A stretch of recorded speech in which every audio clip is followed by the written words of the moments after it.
안녕하세요. 오늘도 사은살롱을 찾아주셔서 감사합니다. 결혼 5년차 여성입니다. 제가 남편을 만나게 된 건 대학교 1학년 소개팅에서였어요. 그날 저와 남편은 이어지지 못했지만 몇 년 뒤 우연히 재회하게 되었고, 그걸 계기로 3년 연애 끝에 가정을 이루게 되었죠. 그런데 얼마 전에 대학 시절에 영어 학원에서 알고 지냈던 친구가 저를 찾아왔더라고요. 대학 시절 소개팅에서 제 남편의 짝이 되었던 친구였어요. 그런데 그 친구의 첫마디에 순간 화가 치밀지 뭐예요. 강지영, 너 내가 버린 남자 좋아서 결혼했다며? 순간 제가 잘못 들은 줄 알았어요. 그래서 그 친구에게 뭐라 그랬냐고 되물었더니 똑같은 말을 한 번 더 하더라고요. 그 말을 듣는데 어찌나 열불이 나던지, 아니 소개팅에서 딱 한 번 파트너가 된 거 가지고 마치 자기랑 제 남편이 뭔 일이라도 있었던 것처럼 구는 거 너무 황당하지 않나요? 평소 연락을 자주 하는 친구가 그랬다면 장난으로 넘길 수도 있겠지만 10년 만에 뜬금없이 찾아와 이러니 어떻게 좋게 봐줄 수 있겠어요. 웃기는 건 이렇게 사람 속을 뒤집어 놓고는 청첩장을 내밀더란 거예요. 연락 끊긴 지 10년이나 된 마당에 겉도 보자마자 사람 기분 더럽게 만들어 놓은 주제에 자기 결혼식에 와달라고 청첩장을 내밀다니 정말 어이가 없어서, 이럴 거면 오랜만에 찾아와서 사람 속을 뒤집을 게 아니라 마음에 없는 말이라도 제 기분을 맞춰줬어야죠. 그래야 결혼식에 가줄 거 아니겠어요? 머리가 나쁜 건지 생각이 없는 건지. 그런데 결과적으로 저는 그 친구 결혼식에 참석했어요. 그것도 제 남편까지 동행한 채 말이죠. 제가 왜 마음에 들지 않는 동기 결혼식에 남편까지 데리고 참석했는지 지금부터 그 내막을 전해드릴게요. 저는 어릴 때부터 친구 사귀는데 어려움을 많이 느꼈어요. 외동딸인데다 집안에 제 또래 친척이 없어서 늘 혼자 지내야 했거든요. 저희 엄마는 사회적으로는 성공한 커리어우먼이지만 딸 입장에서 좋은 엄마는 아니었어요. 늘 엄마 일이 먼저였거든요. 그 덕에 엄마는 입사 동기들보다 승진이 빨랐고 엄마보다 사회생활을 3년 빨리 한 저희 아빠보다도 월급이 많았어요. 아빠는 자신보다 능력 있는 아내한테 자격지심을 느끼기보다는 늘 응원하고 자랑스러워 하셨어요. 그런 아빠 때문에 저희 친할머니랑 고모들은 저희 엄마한테 함부로 할 수가 없었죠. 아니, 올케는 이번 제사 때도 안 온대? 며느리가 돼서는 어떻게 시아버지 제사에 안 올 수가 있어? 시어머니랑 시누이는 하루 종일 손에 물 마를 새 없이 일하는데 말이야. 엄마가 올케한테 얘기 좀 해. 전을 붙이며 투덜대던 고모가 할머니께 저희 엄마 혼 좀 내라고 조용용하자 거실에서 밤을 깎던 아빠가 버럭 소리쳤어요. 저거 웃기는 기집애네. 야, 우리 아빠 제사 지내는데 엄마랑 네가 일하는 게 맞지? 왜 지영이 엄마 탓을 해? 남의 부모 제사를 왜 며느리들한테 떠넘기느냐고. 난 우리 지영이 엄마가 제사니 명절이니 이런 것 때문에 자기 일 팽개치고 헐레벌떡 집에 오는 건 싫어. 그런 일은 내가 하면 되잖아. 능력 있는 사람은 자기 능력 펼칠 수 있는 일을 하면 되는 거라고. 그러니까 엄마도 그렇고 정숙이 너도 그렇고 내 와이프한테 집안 행사에 참여하라고 강요하지 말란 말이야. 알았어? 회사에서 능력을 인정받는 엄마도 대단했지만 그보다는 이런 마인드를 가지고 있는 아빠가 더 대단하다고 생각해요. 아무래도 저희 아빠 같은 생각을 한 사람이 드물었던 시대니까요. 하지만 그것과 별개로 자식 입장에선 많이 서운했던 것도 사실이에요. 학교 행사 때도 그렇고 제 생일 때도 그렇고 엄마는 바쁘다는 핑계도 제대로 챙겨주신 적이 없거든요. 바쁜 엄마를 대신해 아빠가 선물을 챙겨주시기는 했지만 그걸로는 확실히 부족했어요. 중학교 이전 아이들의 사회생활은 아이들이 아닌 엄마가 주도하는 게 사실이거든요. 아이들 생일 파티 참석도 그렇고 학원 선정도 그렇고 심지어 학급 임원도 엄마들 입김에 따라 좌지우지 되니까요. 그런 의미에서 저는 초등학교 6년 내내 친구 생일 파티 한 번도 초대받지 못했어요. 유치원 때도 마찬가지였고요. 친구 엄마들은 단순히 저를 초대하지 않은 것뿐만 아니라 저랑 어울리는 것조차 싫어하셨어요. 이유는 저희 엄마 때문이었어요. 누구는 능력이 안 돼서 일 그만두고 집에서 애 키우는 줄 알아? 자기만 잘난 줄 알지. 아니, 애만 맡겨놓고 나 몰라라면 그만이냐고. 애 생일이랑 케이크랑 애들 간식 준비해서 유치원으로 보내라고 몇 번을 말했는데 아무것도 안 보내면 어쩌느냐고. 난 진짜 우리 애가 지영이랑 같은 초등학교 안 됐으면 좋겠어. 지영이 엄마랑은 다시는 엮이고 싶지 않다고. 유치원에 다닐 때부터 늘 이런 말은 듣고 살았어요. 유치원 때도 그렇고 초등학생 때도 그렇고 저희 엄마를 싫어하는 친구 엄마들이 정말 많았거든요. 제가 살던 지역이 엄마들 치맛바람이 특히 센 곳이라서 그랬는지는 모르겠지만 일 때문에 자식들 학교 활동에 참여하지 못하는 직장인 엄마들을 배척하는 분위기였어요. 특히 저희 엄마처럼 학교에 얼굴 한번 비추지 않는 엄마라면 표적이 되기 십상이었죠. 그렇다고 엄마가 이런 걸로 상처받거나 하진 않았어요. 이런 일이 있는 줄도 몰랐으니까요. 상처를 받는 건 바로 저였죠. 그렇다고는 해도 제가 친구들과 어울리지 못했던 게 오로지 엄마 탓은 아니었어요. 어쩌면 그보다 제 성격 탓이 컸을 거예요. 낯을 가리고 무척 내성적인 성격이라서 가족이 아니고서는 제가 먼저 말을 걸거나 하는 일은 거의 드물었거든요. 앞에 나가서 발표를 하는 건 꿈도 못 꿨고요. 발표는커녕 울지는 않으면 다행이었죠. 그렇다 보니 중학교에 입학하고도 내내 혼자 점심을 먹어야 했어요. 아이들은 학기 초에 무리를 형성하기 마련인데 저는 그 시기를 놓쳤거든요. 먼저 다가가서 말도 걸고 무리에 끼기 위해 노력을 해야 하는데 제 성격으로는 무리였어요. 그러다 보니 어느 순간 왕따 아닌 왕따처럼 되고 말았죠. 그렇게 1학년을 보내고 2학년이 되었는데 학기 초에 저한테 먼저 말을 걸어오는 친구가 생긴 거예요. 내심 친구가 간절했던 저로서는 이번 기회를 놓치고 싶지 않아서 그 친구한테 헌신적으로 대했어요. 화장실에 가고 싶지 않아도 친구가 가자고 하면 가고, 급식을 먹을 때 제가 좋아하는 반찬이 나와도 친구가 달라고 하면 주고, 친구가 제 학용품을 마음에 들어하면 순순히 줘버리곤 했거든요. 제대로 친구를 사귀어 보지 않았기 때문에 무조건 친구가 원하면 주곤 했는데 알고 보니 그 친구는 이런 저를 이용하고 있었더라고요. 하루는 과외 시간 때문에 친구한테 양해를 구하고 먼저 교실을 나섰는데 뒤늦게 책상 서랍에 필통을 두고 왔다는 걸 떠올린 거예요. 그래서 다시 교실로 돌아갔는데 글쎄 제 친구가 다른 아이들한테 제 흉을 보고 있지 뭐예요. 강지영은 내 말이면 꾸벅한다니까. 말만 하면 다 줘. 완전 병신이지. 니들도 한번 해봐. 볼펜이든 수첩이든 달라는 대로 다 준다니까. 다음엔 돈 좀 달라고 해볼까? 야, 너 강지영이랑 친구 아니었어?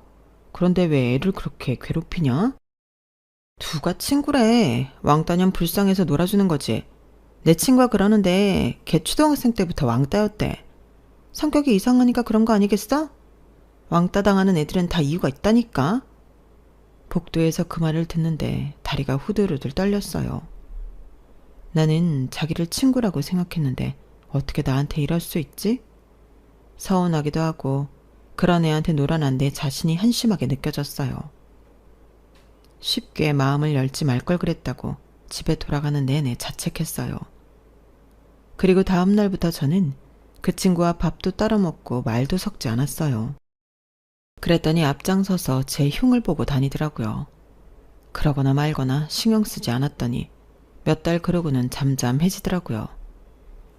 이유 없이 남한테 당하느니 차라리 혼자가 낫다는 생각을 했고 고등학교에 들어가서도 그 생각은 변하지 않았어요. 약해서 타인한테 상처받지 말고 스스로 강해져야겠다는 생각으로 혼자 보내는 시간을 내 미래를 위해 투자하는 데 쓰기로 했어요. 그러다 보니 성적도 많이 올랐고 일찌감치 가고 싶은 대학을 정해놓고 입시 준비를 해나갔어요. 돈 잘 버는 엄마 덕분에 입시 컨설팅도 받고 맞춤형 대입 준비도 해나갈 수 있었죠. 그렇게 제가 원하던 대학에 수시로 합격을 하고서는 바로 영어 공부를 시작했어요. 나중에 영어권 나라로 유학을 떠날 생각이었거든요. 유학을 안 가게 된다고 하더라도 취업 준비를 할 때 도움이 되니까 미리 준비해서 나쁠 건 없다 싶었어요. 이미 혼자 다니는 건 일상이었기 때문에 대학에 들어가서도 딱히 불편할 건 없더라고요.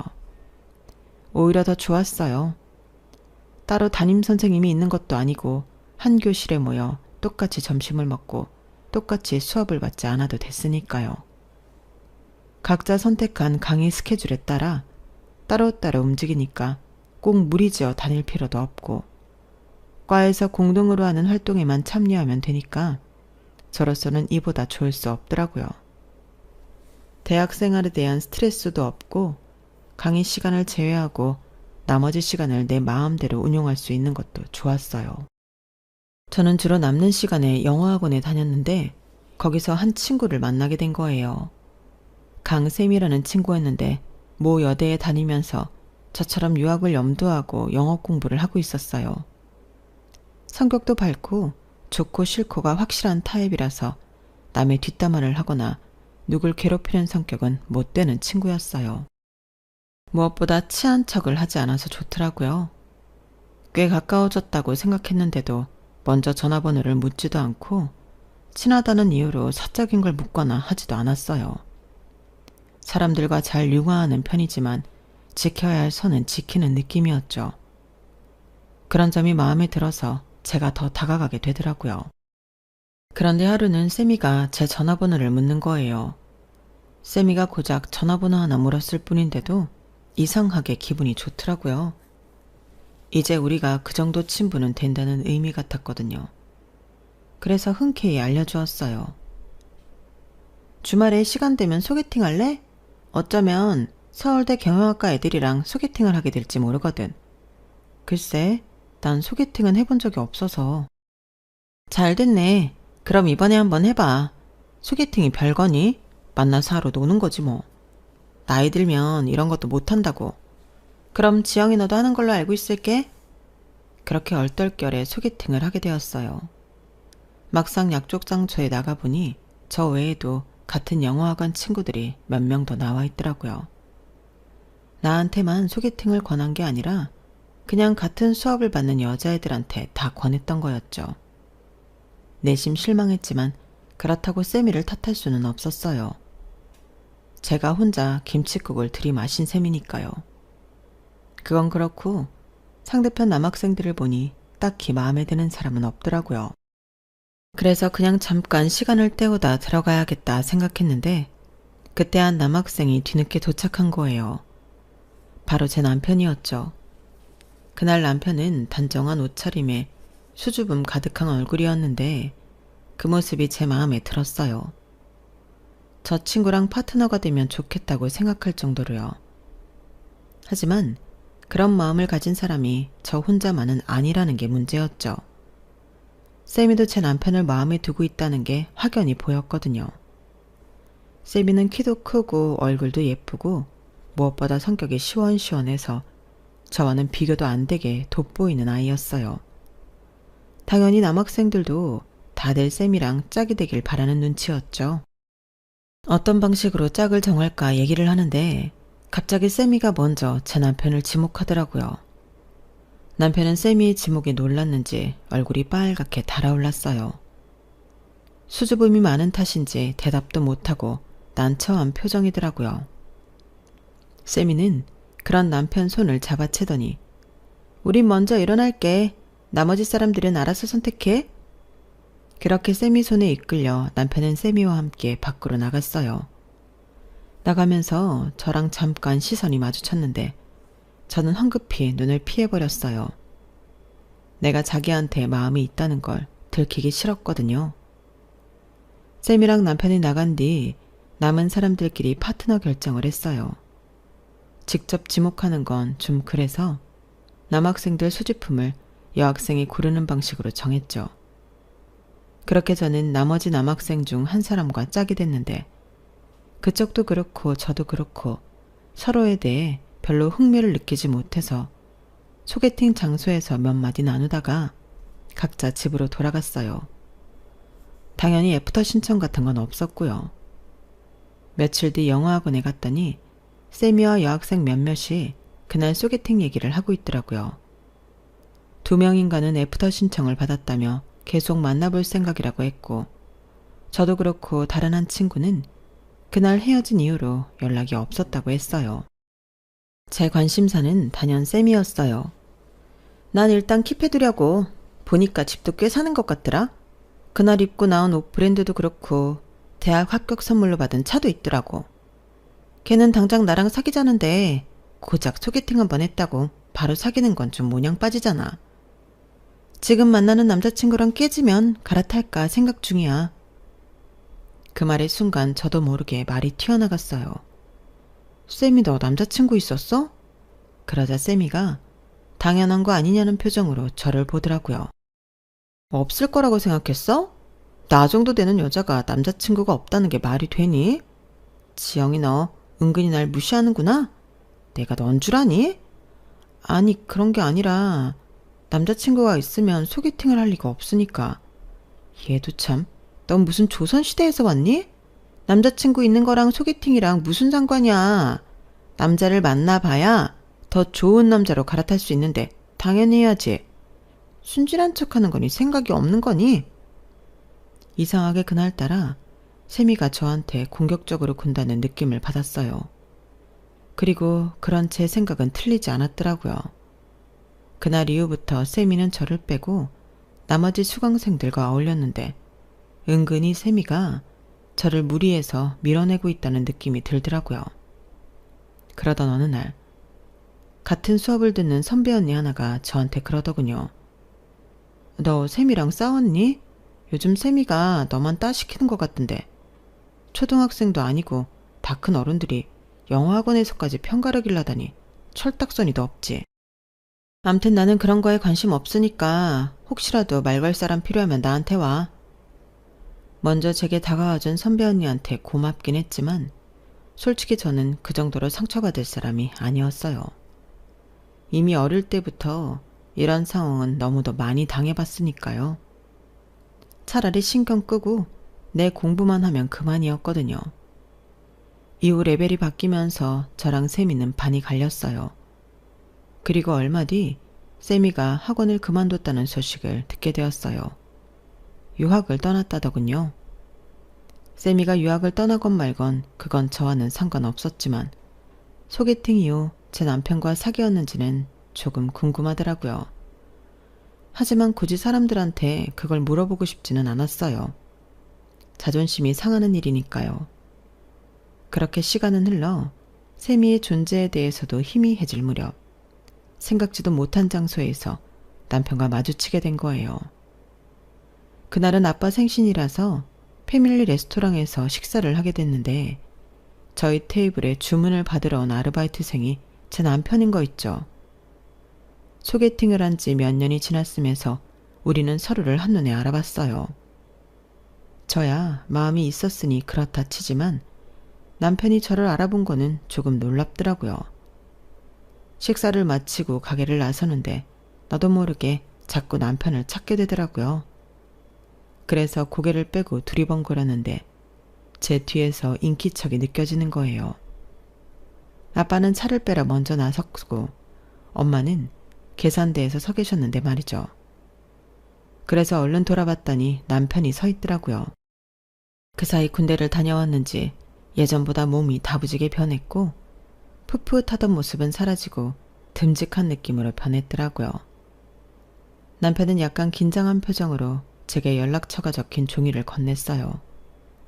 다시 만나서 반가웠다며 꼭 연락 좀 해달라고 하더군요. 집에 돌아와 한참을 고민하다가 이번이 아니면 영영 다시 못 보게 될 것 같아서 일단 문자를 보냈어요. 그랬더니 바로 전화가 오더라고요. 얼떨결에 통화를 하게 된 저는 정신이 반쯤 나간 상태에서 약속 장소와 시간까지 정했고 며칠 뒤 남편과 홍대에서 만나게 됐어요. 따지고 보면 제대로 대화를 하는 건 처음이었지만 이상하게도 어색함 없이 마치 예전부터 알던 친구와 대화를 하는 기분이더라고요. 사실 그때 말이야, 난 너랑 되길 바랬어. 그런데 어쩌다 보니 다른 사람한테 끌려나가게 됐지 뭐야. 그 일로 얼마나 후회했는지 몰라. 남편은 그날 자기를 데리고 나간 여학생 이름조차 기억을 못 하더라고요. 그래서 제가 알려주었더니 심드렁하게 그러냐고 대답하고 넘어갔어요. 자기한테 당장 사귀자고 했다던 세미의 말과는 상반된 반응이라서 누구 말이 맞는지 잘 모르겠더라고요.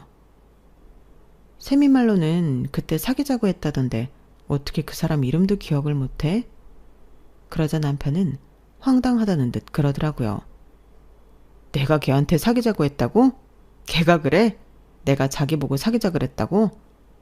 난 그런 말 한 적 없어. 내가 마음에 들었던 건 너라니까. 그래서 그 애한테 네 연락처도 물어봤는데 자기도 잘 모른다고 그러더라고요. 소개팅 인원이 부족해서 자기 옆에 있던 여학생이 데리고 온 거라면서. 와, 걔 진짜 웃긴 애네. 그제야 왜 세미가 저를 따돌렸는지 알겠더라고요. 돈 있고 학벌 좋은 남자가 자신이 아닌 저한테 관심을 두니까 그게 자존심 상했던 거였어요.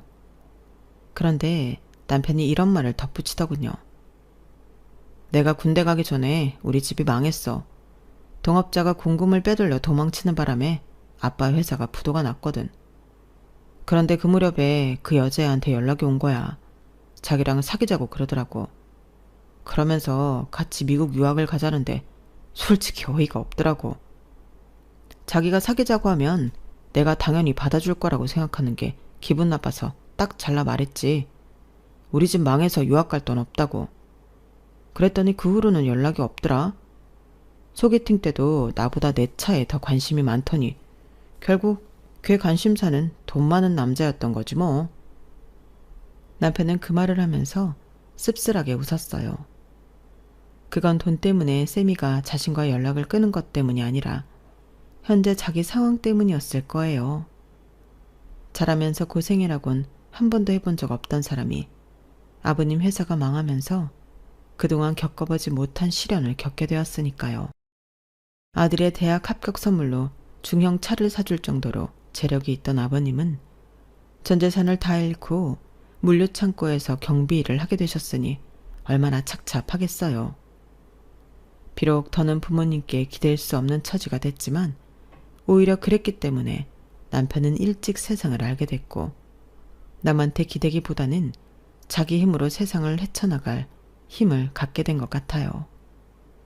미국 유학을 준비했던 저는 남편과 사귀기 시작하면서 유학을 포기하게 됐어요. 그 바람에 엄마는 제가 남편과 교제하는 걸 반대하셨어요. 꼴랑 남자 하나 때문에 네 인생을 망친다는 게 말이 되니? 세상에 널리고 널린 게 남자야. 하지만 네 인생은 한 번뿐이라고. 난 내 딸이 이렇게 정신 빠진 아이일 줄은 몰랐다. 정말 실망했어. 엄마, 내 인생을 엄마 잣대로 판단하지 마. 엄마한테는 엄마 인생이 제일 중요한 것처럼 나한테도 내 인생이 제일 소중해. 정훈이는 엄마가 말하는 세상에 널리고 널린 남자 중 하나가 아니라 나한테 단 하나뿐인 남자라고. 유학? 그거 다녀오면 뭐가 달라지는데? 엄마처럼 좋은 직장에 취직해서 고속 승진하고 회사에서 인정받을 수 있을 것 같아? 아니, 난 엄마가 아니야.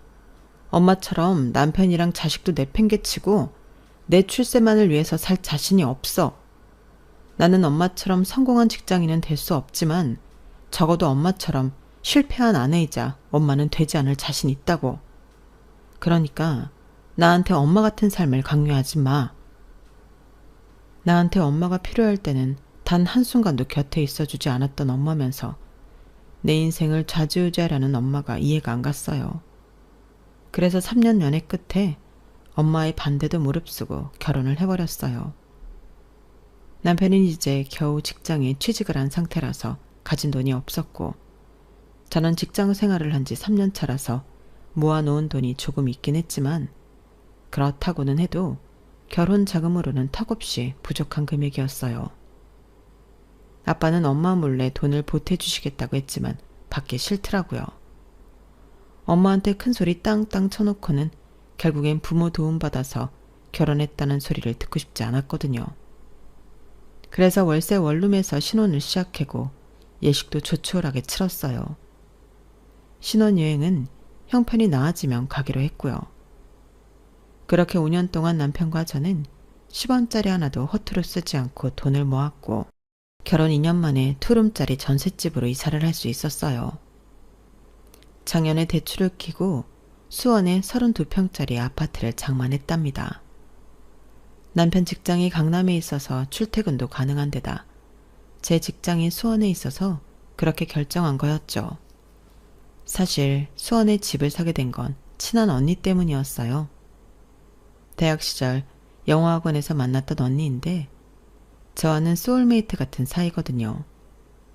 친구가 없는 저에게는 유일한 친구이자 친언니 같은 사람이에요.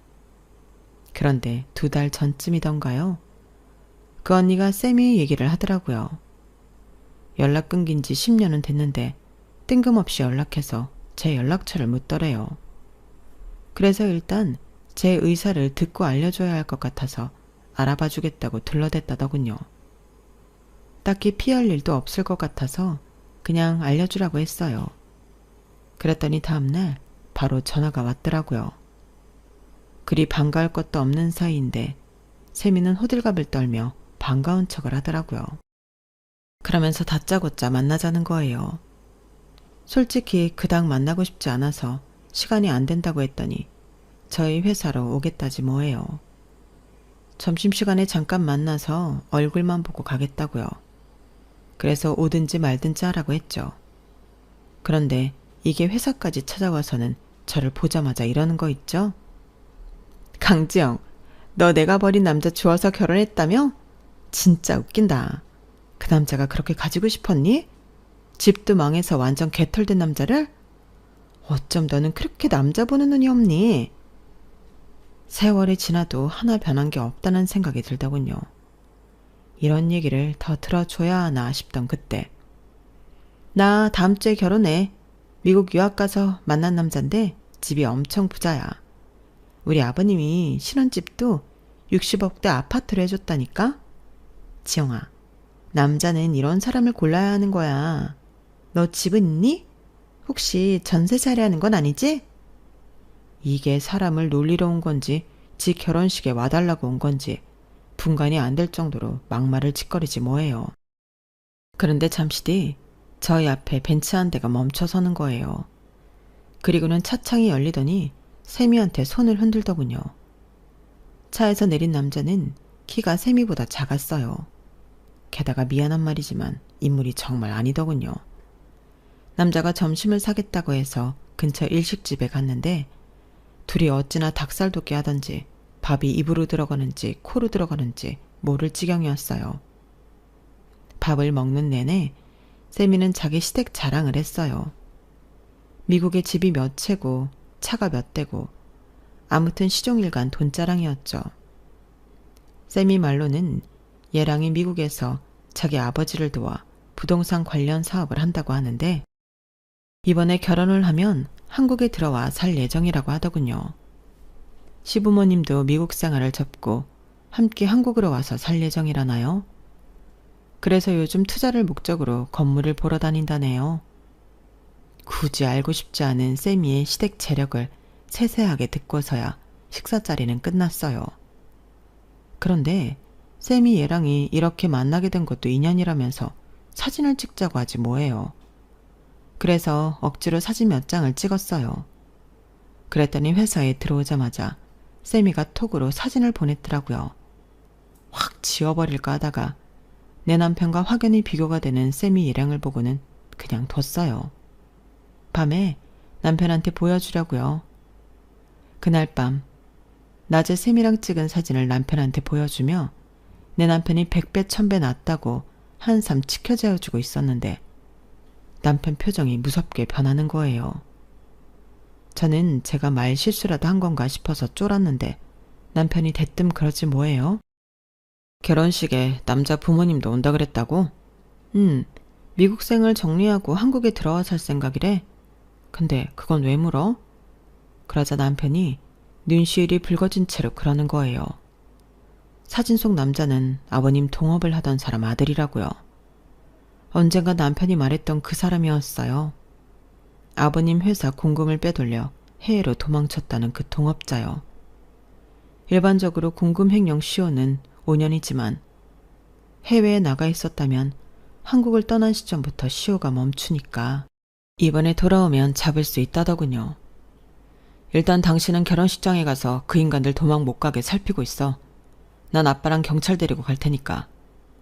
그렇게 저는 결혼식 당일 친한 언니와 함께 세미 결혼식장으로 갔어요. 세미는 세상 다 가진 사람처럼 좋아서 어쩔 줄 모르더군요. 가보니 세미는 초혼이 아니라 이번이 3번째 결혼이라고 했어요. 여러 번에 걸쳐 남자를 갈아타고 3번째 결혼에 드디어 제대로 된 돈줄을 만났다며 세미 어머님이 무척이나 좋아하시더군요.